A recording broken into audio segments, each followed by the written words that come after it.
नमस्कार। दैनिक पत्र पत्रिकाको संगालो कार्यक्रम अखबारमा यहाँलाई हार्दिक स्वागत गर्दछौ।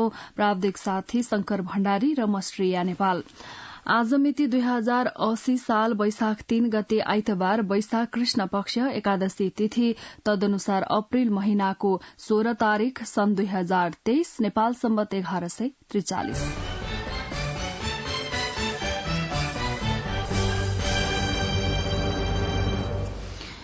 आज राजधानीबाट प्रकाशित विभिन्न दैनिक पत्र पत्रिकामा फरक फरक शीर्षकमा खबरहरू छापिएका छन्। गोर्खापत्र दैनिकको अग्रपृष्ठको खबरबाट कार्यक्रमको शुरूआत गर्दैछौ। आजदेखि नयाँ शैक्षिक सत्र, विद्यार्थीका हात हातमै पाठ्य पुस्तक शीर्षकमा छापिएको खबर हो। नयाँ शैक्षिक सत्रमा भर्ना अभियानकै क्रममा विद्यार्थीका हात हातमै पाठ्य पुस्तक पुग्ने भएको छ। विगतमा समयमै कम विद्यार्थीका हातमा पाठ्य पुस्तक उपलब्ध हुन्थ्यो भने शैक्षिक सत्र सकिदासम्म पूरै विषयका पाठ्य पुस्तक नपाउने अवस्था केही जिल्लामा हुन्थ्यो। यसपटक विद्यार्थीलाई भर्ना भएकै दिन नयाँ पाठ्य पुस्तक दिने शिक्षा, विज्ञान तथा प्रविधि मन्त्रालयको तयारी छ। सरकारले आइतबारदेखि मुलुकभर विद्यार्थी भर्ना अभियान सञ्चालन गर्दैछ। भर्ना अभियान वैशाख 15 गतेसम्म सञ्चालन गरिन्छ। यस वर्ष कक्षा 5, 8 र 10 का नयाँ पाठ्यक्रम अनुसारका पाठ्य पुस्तक छापिएका छन्। कक्षा 1 देखि 5 का पाठ्य पुस्तक छपाईको जिम्मा निजी क्षेत्रले र कक्षा 6 देखि 10 का पाठ्य पुस्तक जनक शिक्षा सामग्री केन्द्रले छापेका छन्। केन्द्रले 1 करोड़ 50 लाख थान पाठ्य पुस्तक छापेको छ। निजी मुद्रणले कक्षा 1 देखि 5 का 1 करोड़ 18 लाख थान पाठ्य पुस्तक छापेका छन्। पाठ्य पुस्तक विकास केन्द्रका अनुसार 13 वटा निजी मुद्रण संस्थाले कक्षा 1 देखि 5 सम्मका पुस्तक छपाईको जिम्मा पाएका छन्। केन्द्रका अनुसार शनिबारसम्ममा 56 वटा जिल्लामा पाठ्य पुस्तक पुगिसकेको छ। बाँकी 21 जिल्ला तराईका छन्। तराईका जिल्लामा पाठ्य पुस्तक पुर्याउन सजिलो हुने भएकाले हिमाली र पहाड़ी जिल्लालाई पहिलो प्राथमिकतामा राखेर पाठ्य पुस्तक वितरण गरिएको हो। आजदेखि नयाँ शैक्षिक सत्र, विद्यार्थीका हात हातमै पाठ्य पुस्तक गोर्खापत्र दैनिकले अग्रपृष्ठमा छापेको छ।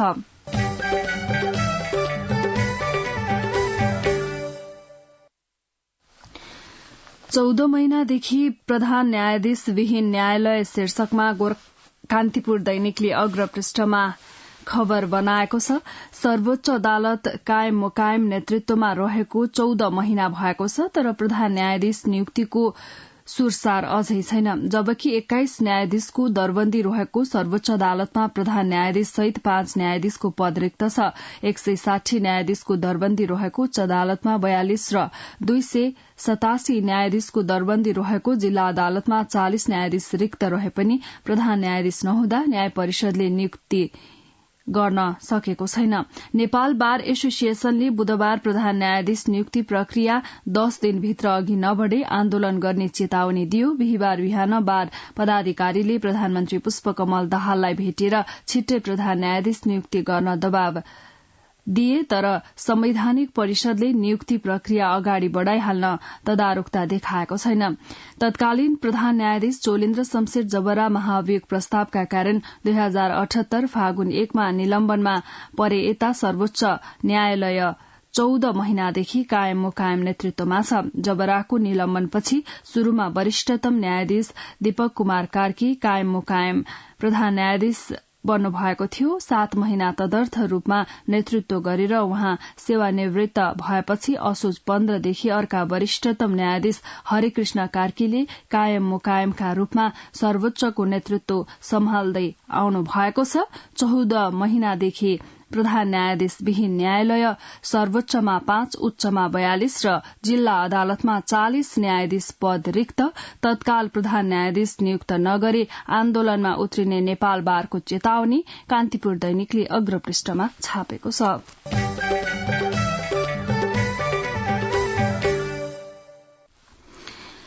काठमाडौँ उपत्यकामा सड़क जामकै कारण वर्षेनी 1 खर्ब 16 अर्ब 49 करोड़ आर्थिक क्षति हुने गरेको छ। जामको समयमा हुने इन्धन खपत, सवारी साधनको भारले सड़क बिग्रिदा गर्नुपर्ने मर्मत लागत, ट्राफिक व्यवस्थापन खर्च, वायु तथा ध्वनि प्रदूषण, सवारी साधनको इन्जिनमा पर्ने भार, चालक र यात्रुको स्वास्थ्यमा पर्ने समस्या, दुर्घटना जस्ता कारणलाई आधार मानेर क्षतिको यो हिसाब निस्किएको हो। यो नयाँ पत्रिका दैनिकले अग्रपृष्ठमा छापेको खबर हो। शेरजंग बहादुर चन्द नेतृत्वको प्राविधिक टोलीले 2019 नोभेम्बरदेखि 2020 मेसम्म 6 महिना लगाएर यसबारे अध्ययन गरेको थियो। उपत्यकामा खास जाम हुने काठमाण्डुको कोटेश्वर, थापाथली, रत्नपार्क, माइतीघर, सुन्दारा, चावहिल, कलंकी, त्रिपुरेश्वर, नयाँ बस पार्क, ललितपुरको एकान्त कुना, लगनखेल, सातदो बाटो तथा भक्तपुरको जगाती लगायत सड़क क्षेत्रमा पुगेर अध्ययन गरेको थियो। अध्ययनमा डाक्टर कृष्ण भक्त दुवाल र डाक्टर अरूण कुवर तथा इन्जिनियरिङ अध्ययनरत 15 विद्यार्थी सहभागी थिए। काठमाण्डु महानगरपालिकाले यो प्रतिवेदन अमेजन.com बाट खरिद गरेर ट्राफिक व्यवस्थापनको रणनीति बनाउँदैछ।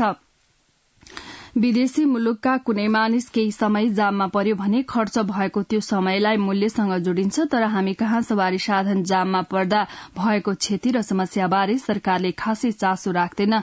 वास्तवमा सड़कमा सवारी जाम र अवरोधका कारण नदेखिने गरी ठूलो क्षति भइरहेको हुन्छ। त्यो क्षति राज्यले भन्दा नागरिकले भोगेका छन्। यदि राज्यको क्षति भएको भए राज्यले थाहा पाउने थियो, तर आम नागरिकले भोगेको शास्ति र समस्याबारे राज्यले चासो दिएको छैन। जामका कारण आम सर्वसाधारणले ठूलो मार खेप्नु परेको छ। यो बेहिसाब छ, यातायात तथा पूर्वाधारविद आशिष गजुरेल भन्नुहुन्छ।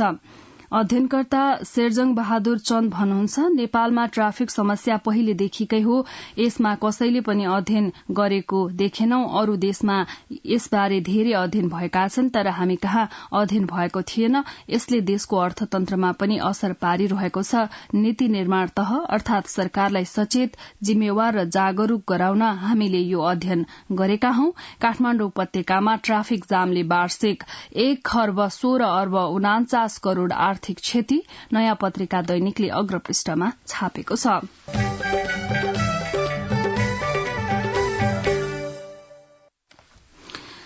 काठमाण्डु उपत्यका वायु प्रदूषणका हिसाबले विश्वका सबैभन्दा प्रदूषित शहरहरूको सूचीमा पहिलो बनेको छ। विश्वका 101 शहरको रियल टाइम प्रदूषण मापन गर्ने आईक्यू इयर नामक संस्थाका अनुसार शनिबार साँझ काठमाण्डु विश्वकै सबैभन्दा प्रदूषित शहर रहेको पाइएको हो। वायुको गुणस्तर सूचकांक आईक्यू आईमा 202 अंकसहित शनिबार साँझ काठमाण्डु विश्वकै विषाक्त हावा भएको शहर पुष्टि भएको छ। प्रदूषणको हिसाबले काठमाण्डुपछि नयाँ दिल्ली, थाइल्याण्डको चियाङमाई, भियतनामको हनोई, थाइल्याण्डको बैंकक र बंगलादेशको ढाका क्रमशः दोस्रो, तेस्रो, चौथो र 5औं नम्बरमा छन्।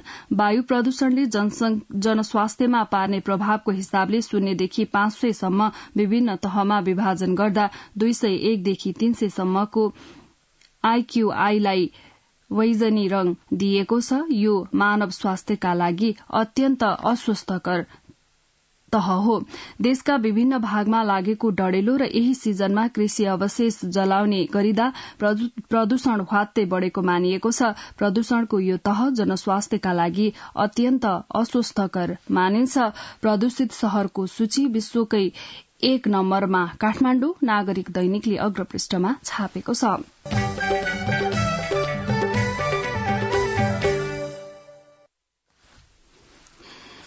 विश्वको सबैभन्दा बढ़ी जनसंख्या भएको देश हो चीन, तर चीनको यो स्थान अब केही समयमा नै भारतले लिन सक्ने संयुक्त राष्ट्रसंघले दावी गरेको छ।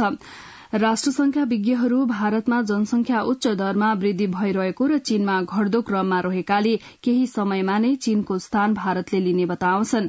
अप्रेल 14 सम्ममा चीनलाई उछिन्दै भारतको जनसंख्या 1 अर्ब 42 करोड़ भन्दा बढ़ी पुग्ने राष्ट्रसंघले यसअघि नै प्रक्षेपण गरेको थियो। सन् 2021 मा भएको चीनको 7औं राष्ट्रिय जनगणना अनुसार चीनको जनसंख्या करिब 1 अर्ब 41 करोड़ छ। विज्ञ भन्छन् यो तथ्याङ्कलाई अब भारतले उछिन्नेछ। यही नोभेम्बरसम्ममा विश्वको जनसंख्या 8 अर्ब हुनेछ र त्यसमा भारत अग्रपंक्तिमा आउनेछ। चीनको जनसंख्यालाई उछिन्दै भारत, अन्नपूर्ण पोस्टले अग्रपृष्ठमा छापेको छ।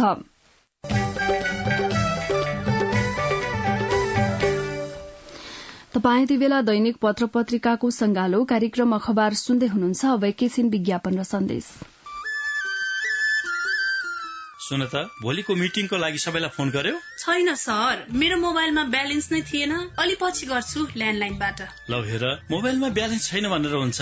तिमीलाई थाहा छैन यस कार्यालयले नेपाल टेलिकमको कर्पोरेट युजर ग्रुप अर्थात सीयूजी सेवा लिएको छ। तिम्रो नम्बरलाई पनि सीयूजीमा सहभागी गराउ न। अनि सर, मेरो त प्रिपेड नम्बर हो नि। अहिले नेपाल टेलिकमले प्रिपेड र पोस्टपेड दुवै फोनमा सीयूजी सेवा लागू गरिसकेको छ। सीयूजीमा आबद्ध भएपछि हाम्रो कर्मचारीहरू बीच निशुल्क र नेपाल टेलिकमको नेटवर्कमा सस्तो दरमा फोन तथा एसएमएस गर्न र डाटा चलाउन पाइन्छ नि। तिमीलाई थप जानकारी चाहिएमा नेपाल टेलिकमको वेबसाइट www.ntc.net.np मा हेर न। नेपाल टेलिकम, राष्ट्रको संचार। कार्यक्रममा पुनः स्वागत छ। अब विभिन्न दैनिक पत्र पत्रिकामा छापिएका बाँकी खबरहरू। मताधिकारबाट प्रवासी नेपाली वञ्चित हुनुपर्ने छैन शीर्षकमा गोर्खापत्र दैनिकले अग्रपृष्ठमा खबर बनाएको छ। प्रधानमन्त्री पुष्पकमल दाहाल प्रचण्डले विदेशमा रहेका नेपालीलाई मताधिकारको व्यवस्था गरिने बताउनु भएको छ। नेकपा माओवादी केन्द्र प्रवास समन्वय समितिको शुक्रबार राति भएको भर्चुअल कार्यक्रमलाई सम्बोधन गर्दै उहाँले भन्नुभयो, प्रवासी नेपालीहरू मताधिकारबाट वञ्चित हुनु पर्दैन। प्रधानमन्त्री प्रचण्डले रेमिट्यान्सबाट विदेशी मुद्राको संचितिमा उत्साह थपेको चर्चा गर्दै भन्नुभयो, वैदेशिक रोजगारीबाट प्राप्त रेमिट्यान्सले विदेशी मुद्रा संचिति 11 महिनालाई पुग्ने संकलन हुनु आफैमा अर्थतन्त्र सुधारको संकेत हो। संविधान निर्माण गर्ने र देशलाई अहिलेको अवस्थामा ल्याउने प्रमुख शक्ति माओवादी भएको बताउँदै उहाँले विकासको गति पैदा गर्ने र रोजगारी ग्यारेन्टी गर्ने चुनौती रहेको उल्लेख गर्नुभयो। प्रधानमन्त्री प्रचण्डले भन्नुभयो, अर्थतन्त्रमा परेको अप्ठ्यारो अहिलेको होइन, पहिलेदेखि नै हो। यसमा म आएपछि सुधार भइरहेको छ। नेपालको अर्थतन्त्रको समस्या समाधानका लागि 3 महिनामै सकारात्मक संकेत देखियो। संचिति बढ़ेको छ। उहाँले आफ्नो पहलमा राजस्व संकलनमा उल्लेखित सुधार हुनुका साथै बैंकको ब्याजदर घट्ने क्रम शुरू भएको बताउनुभयो। मताधिकारबाट प्रवासी नेपाली वञ्चित हुनुपर्ने छैन, गोर्खापत्र दैनिकले अग्रपृष्ठमा छापेको छ। गोर्खापत्र दैनिकले नै अग्रपृष्ठमा 3 दलका शीर्ष नेताबीच छलफल शीर्षकमा खबर बनाएको छ। सत्ता साझेदार 3 दलका शीर्ष नेताहरूबीच सरकारका काम कार्यवाहीलाई प्रभावकारी बनाउने र मन्त्री परिषद विस्तार गर्ने सन्दर्भमा छलफल भएको छ। प्रधानमन्त्री निवास बालुवाटारमा शनिबार भएको छलफलमा वैशाख 10 गते हुने उपनिर्वाचनमा गठबन्धन दलका साझा उम्मेद्वारहरूलाई जिताउन गर्नुपर्ने पहल कदमीका विषयमा छलफल भएको छ। प्रधानमन्त्री एवं नेपाल कम्युनिष्ट पार्टी माओवादी केन्द्रका अध्यक्ष पुष्पकमल दाहाल प्रचण्ड, नेपाली कांग्रेसका सभापति शेरबहादुर देउवा र नेपाल कम्युनिष्ट पार्टी एकीकृत समाजवादीका अध्यक्ष माधव कुमार नेपाल सहित शीर्ष नेताहरूबीच छलफल भएको छ। 3 दलका शीर्ष नेताबीच छलफल गोर्खापत्र दैनिकले अग्रपृष्ठमा छापेको छ।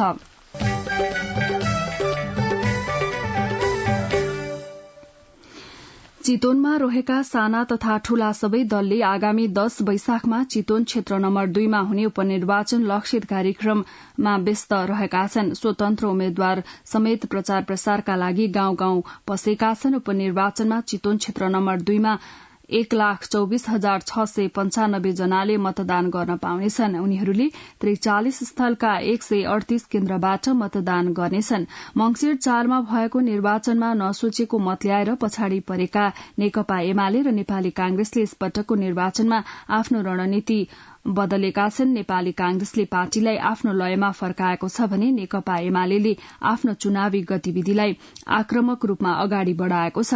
4 मंगिरमा भएको निर्वाचनमा राष्ट्रिय स्वतन्त्र पार्टीका सभापति रवि लामिछानेलाई गएको मत फर्काएर जित्ने दाउमा कांग्रेस रहेको छ। नेकपा एमाले आफ्नो पुरानो विरासत फर्काउन लागिरहेको छ। चितवन 2 मा यसपटक त्रिपक्षीय भिडन्त हुने देखिएको छ। धेरै मतदाता मंगिर 4 को चुनावमा आएको मतान्तर अहिले नदोहोरिने बताइरहेका छन्।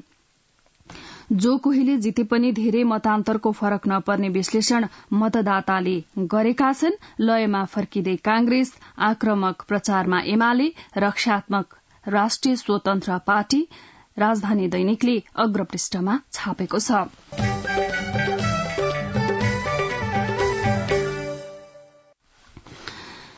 महालेखा परीक्षकको कार्यालयको 60औं प्रतिवेदन सार्वजनिक भएको छ। मुलुकको अर्थतन्त्र र वित्त खर्च प्रणाली कसरी चल्छ भन्ने कुरा प्रतिवेदनमा झल्किएको छ। प्रतिवेदनले सुझाएका विषयमा सघन रूपमा छलफल एवं कार्यान्वयन हुन सकेको छैन। बेरुजुलाई समग्रतामा हेर्नुपर्छ। महालेखाले प्रकाशित गरेको बेरुजु त झण्डै 40% मात्रै हो। त्यसैले विस्तृत डिटेलमा जानुपर्ने आवश्यकता छ। संविधान र लेखा परीक्षण ऐन 2075 बमोजिम संघ, प्रदेश र स्थानीय तहका सरकारी कार्यालय पूर्ण स्वामित्व भएको संगठित संस्थाको महालेखा परीक्षकबाट अन्तिम लेखा परीक्षण हुन्छ।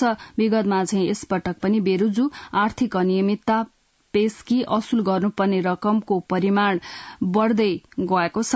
आर्थिक अनुशासनहीनता पहिले भन्दा पनि जटिल अवस्थामा पुगेको देखिन्छ। संविधान अनुसार 3वटै तहको अन्तिम लेखा परीक्षण महालेखा परीक्षकले गर्दछ। हृदय त्रिपाठीको भनाईसहित अन्नपूर्ण पोस्टले अग्रपृष्ठमा यो खबर छापेको छ।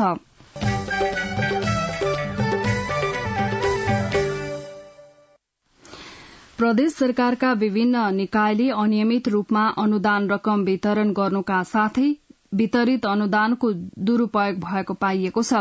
प्रदेशहरूले अनुदान वितरण गर्न कार्यविधिहरू तर्जुमा गरे पनि कार्यान्वयनमा कमजोरी देखिएको महालेखा परीक्षकको प्रतिवेदनले औल्याएको छ। आर्थिक वर्ष 2078-79 मा 7वटै प्रदेशमा अनुदानमा अनियमितता हुनुका साथै दुरूपयोग बढ़ेको प्रतिवेदनमा उल्लेख छ। शहरी विकास तथा भवन कार्यालय कैलालीले 8वटा गैर नाफामूलक सहकारी संस्थाको भवन निर्माणका लागि 83,93,000 रूपियाँ उपलब्ध गराएको थियो। समुदायभित्र ऋण लगानी गरेर नाफा कमाउने उद्देश्यले स्थापना भएका सहकारी संस्थालाई प्रदेश सरकारबाट भवन निर्माणका लागि बजेट दिनु नियम सम्मत नदेखिएको प्रतिवेदनमा उल्लेख छ। प्रदेशको अनुदानमै अनियमितता कान्तिपुर दैनिकले अग्रपृष्ठमा छापेको छ।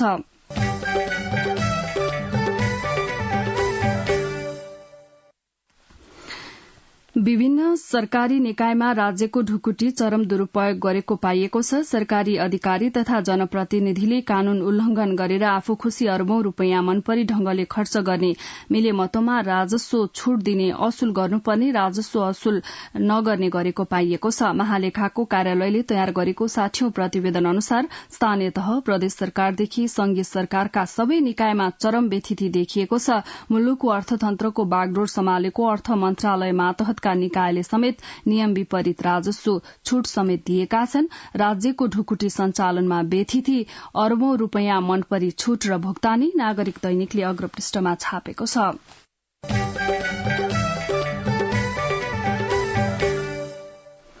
अब विभिन्न दैनिक पत्र पत्रिकामा छापिएका सम्पादकीयहरू। गोर्खापत्र दैनिकले बढ़दो तापमानको जोखिम शीर्षकमा सम्पादकीय बनाएको छ भने नागरिक दैनिकले सरकारी खर्चमा चरम व्यथिति शीर्षकमा सम्पादकीय छापेको छ। पछिल्लो समय बेरुजुको विकेन्द्रीकरण समेत हुन थालेको छ। आर्थिक व्यथिति संघीय र प्रदेश सरकार हुँदै स्थानीय तहसम्म पुगेको छ। सार्वजनिक संस्थाहरू पनि बेरुजुका कारण समस्याग्रस्त बनेका छन्। यस्तै प्रसंगलाई नागरिक दैनिकले सम्पादकीय बनाएको हो। कान्तिपुर दैनिकले नागरिकका विवरणमा ठेकेदारी मुखदर्शक नबस अख्तियार शीर्षकमा सम्पादकीय छापेको छ भने नेपाल समाचार पत्रले बेरुजुले अनियमितताको चित्रण शीर्षकमा सम्पादकीय बनाएको छ।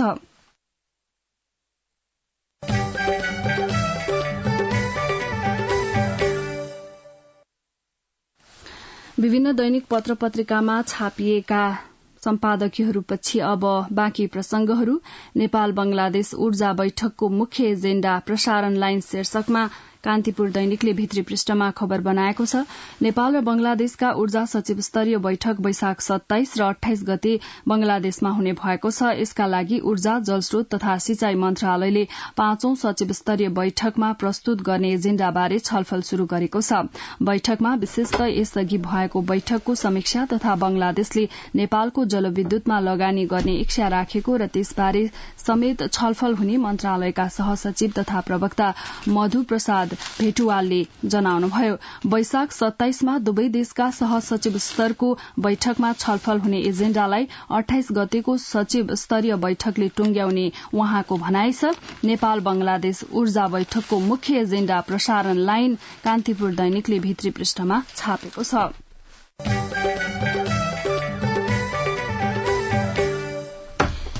नेपालमा अनुमति पाइसकेपछि पनि 241वटा स्थानीय तहमा आधारभूत अस्पताल निर्माण शुरू हुन सकेको छैन। महालेखा परीक्षकको 60औं वार्षिक प्रतिवेदनमा गत वर्ष 655 स्थानीय तहलाई अनुमति दिएको मध्ये 441 तहमा निर्माणाधीन अवस्थामा रहेको र 241 तहमा निर्माण शुरू नै नभएको लेख्छ।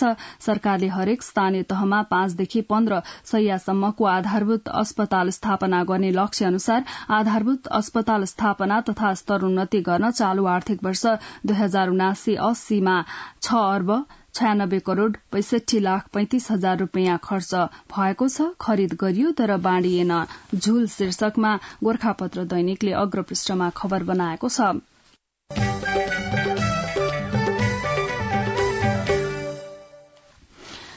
अब लघुवित्त वित्तीय संस्थामा 1 लाख वा त्यसभन्दा बढ़ी रकम निक्षेप संकलन गर्दा स्रोत खुलाउनु पर्ने भएको छ। लघुवित्त वित्तीय संस्थाहरूका लागि जारी एकीकृत निर्देशन मार्फत राष्ट्र बैंकले यस्तो व्यवस्था गरेको हो। एकैपटक वा पटक पटक गरी एक दिनमा 10 लाख वा त्यसभन्दा बढ़ीको रकम नगद जम्मा गर्दा राष्ट्र बैंकमा रिपोर्टिङ गर्नुपर्ने पुरानै व्यवस्था रहेको छ। लघुवित्तमा 1 लाख बचत गर्दा अब स्रोत खोजी कान्तिपुर दैनिकले भित्री पृष्ठमा छापेको छ।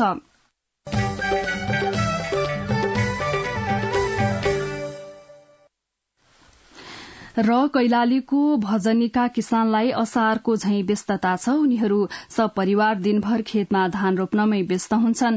कोही बिउ उखेलिरहेका हुन्छन्, कोही खेत जोतिरहेका हुन्छन्, कोही छुपु छुपु धान रोपिरहेका हुन्छन्। जिल्लाको बाढ़ी प्रभावित क्षेत्रका किसान चैते धानतर्फ आकर्षित छन्। उनीहरूले यो बेलामा धान उत्पादन गर्न नसके भोकै बस्नुपर्छ। असारमा रोपेको धान बाढ़ीले बगाउने गर्छ। त्यसकारण धेरै जसो किसान अहिले नै धान रोपेर असारमा खेत बाँझो छोड्छन्। बाढ़ी प्रभावित क्षेत्रका किसान चैते धान रोप्न व्यस्त। नागरिक दैनिकले भित्री पृष्ठमा छापेको छ।